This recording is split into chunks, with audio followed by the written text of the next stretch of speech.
Il y a un événement d'une importance politique africaine qui se déroule en France dimanche prochain. C'est l'élection législative. Vous savez que dans le régime français, le gouvernement est dirigé par le chef de la majorité parlementaire. C'est-à-dire que celui qui gagne les élections législatives, c'est lui qui gouverne. Alors que le président de la République va guider, orienter la politique de la nation, garder une certaine main sur la politique étrangère et sur les questions de défense. Globalement, le gouvernement, pour gouverner, il faut avoir la majorité au Parlement.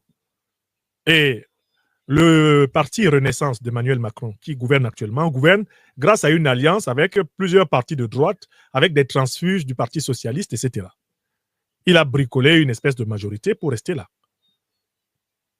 Il a une majorité relative, mais qu'il a complétée par des alliances. Donc, le 30 juin 2024, celui qui va gagner la majorité absolue au Parlement va prendre la tête du gouvernement, va composer le gouvernement de la République française. Et le Premier ministre sera issu du parti majoritaire. Quels sont les partis qui s'affrontent? Globalement, il y en a trois grands. Il y a trois grandes forces politiques qui s'affrontent. Il y a le Rassemblement national qui a passé une alliance avec le parti Les Républicains, dont une bonne partie de l'élite a suivi Éric Ciotti, qui avait pourtant juré auparavant que jamais de sa vie il ne s'allierait au Front National, au Rassemblement national. Une partie du parti Les Républicains, donc la formation gaulliste, a rejoint le Rassemblement national dans une alliance. La base du parti Reconquête même d'Éric Zemmour a été siphonnée par Marion Maréchal Le Pen et tout ce monde-là a constitué un grand bloc de droite extrême. C'est d'ailleurs déjà ce bloc qui a gagné l'élection européenne du 9 juin passé. Deuxième bloc, il y a eu tout de suite un magma, une massification politique à gauche, avec la construction d'une alliance en un temps record, ce qu'on n'avait pas vu depuis les années 70, le nouveau Front populaire, rassemblant la France insoumise, le Parti socialiste français, le nouveau parti anticapitaliste, le Parti communiste, les Verts, toutes les forces de gauche, et même d'extrême gauche, y compris le Parti anticapitaliste de Poutou. Tout le monde est dans le nouveau Front populaire, la grande alliance de gauche. Au milieu, rétréci comme peau de chagrin, rabougri, écrabouillé, déjà en difficulté lors de l'élection européenne, la majorité sortante, le mouvement Renaissance, le parti Renaissance d'Emmanuel Macron et ses micros-alliés, eux-mêmes en très grande difficulté. Très bien. Pour l'Afrique, la question qui doit se poser est la suivante. Que se passe-t-il en cas de victoire de l'un ou l'autre de ces camps? Ou que se passe-t-il si finalement aucun de ces camps ne remporte et que au lendemain du 30 juin 2024, la France n'a pas pu dégager une majorité parlementaire nette pour l'une de ses forces politiques? Que va-t-il se passer? Il est important que les Africaines et les Africains se rendent compte qu'en fonction du type de majorité politique qu'il y aura en France, il y aura des inflexions ou des aggravations de la politique africaine actuelle. Donc, allons-y pas à pas. Première hypothèse, Marine Le Pen l'emporte.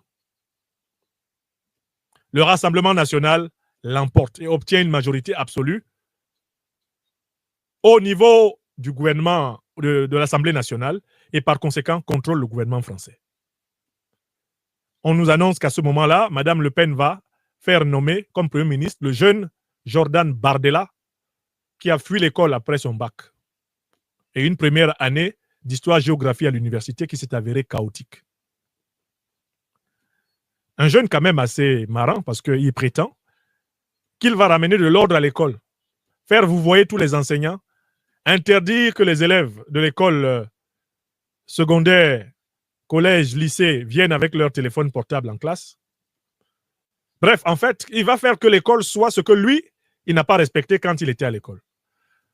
Bon, enfin, laissons ça. On analysera plus tard ces personnages qui incarnent chacune de ces majorités. En tout cas, qu'est-ce qui se passe si le Rassemblement national est au pouvoir?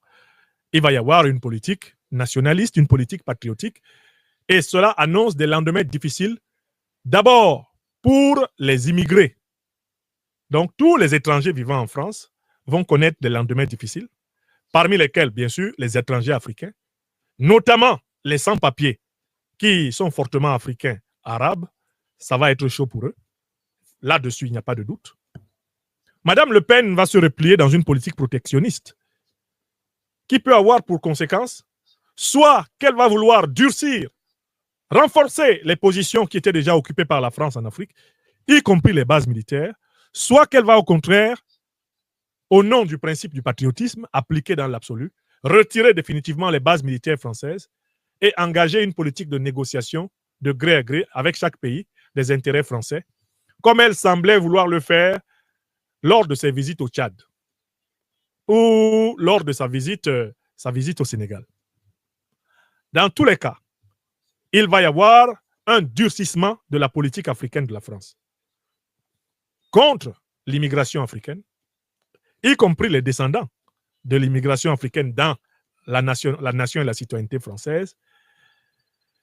Est-ce que cette politique, est-ce que ce nouveau gouvernement du Rassemblement national va mener une politique européenne différente? Je ne le crois pas. Parce que j'ai suivi de très près Mme Marine Le Pen ces dernières années. Elle a globalement adopté l'essentiel du langage de l'Union européenne. Donc, c'est surtout envers l'immigration, c'est surtout envers les Français d'origine africaine, d'origine maghrébine, que les choses vont se compliquer. C'est surtout envers les sans-papiers de France, c'est surtout envers les populations, les pays qui sont source de pression migratoire vers la France, que la politique va vraiment se compliquer. Est-ce que Mme Le Pen va vouloir maintenir les bases militaires françaises au Tchad, les bases militaires françaises au Sénégal, les bases militaires françaises au Gabon, voire les renforcer? Je vous avoue que je ne sais pas dans quel sens elle va s'orienter. Parce que si elle part du principe qu'elle applique le patriotisme, elle devrait comprendre que l'armée française rentre en France pour défendre la France.